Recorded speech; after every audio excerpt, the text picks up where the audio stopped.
हमारे ज़माने की ज़माने हाल की ग़ुलामी और उसके असबाब और इंसदाद। हम लोग जो आज़ाद ख़याल और हमदर्द नौ इंसान कहलाते हैं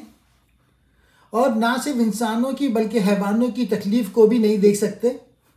इन मज़दूरों के बराबर काम लिए जाते हैं और ज़्यादा से ज़्यादा मालदार बनने की कोशिश में लगे रहते हैं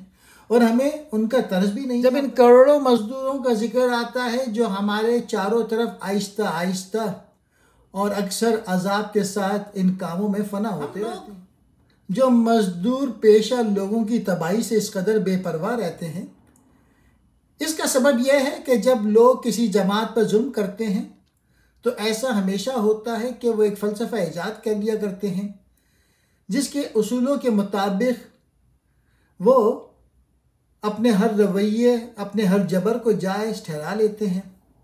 और अज़र पेश कर देते हैं कि ये कुदरत का अटल कानून, खुदा की मर्ज़ी है कि बाज़ लोगों की तकदीर ही ऐसी बनाई और फिर मज़दूद दलाइल के साथ दुनिया के सामने पेश करते हैं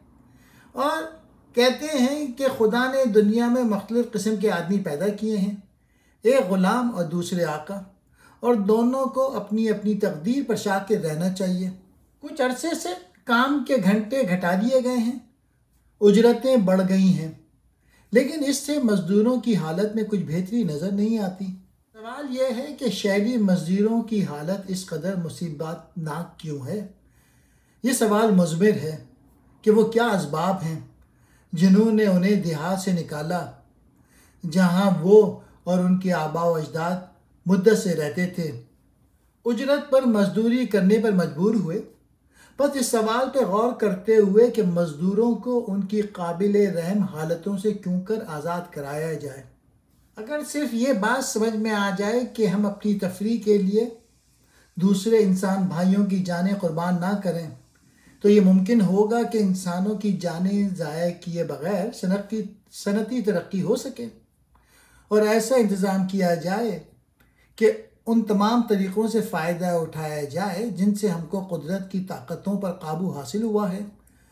और ये इंतज़ाम इस तरह किया जाए कि दूसरे भाइयों को ग़ुलामी में ना रखा जाए। अगर ग़ुलामों और आकाओं के दरमियान आजकल के ज़माने में कोई हद बंदी करना मुश्किल है, जैसी हद बंदी के ज़माना गुज़िश्ता के आकाओं और ग़ुलामों के माबैन थी, अगर आजकल ग़ुलामों में बाज़ ऐसे आदमी हैं जो आर्जी अरसे के लिए ग़ुलाम हैं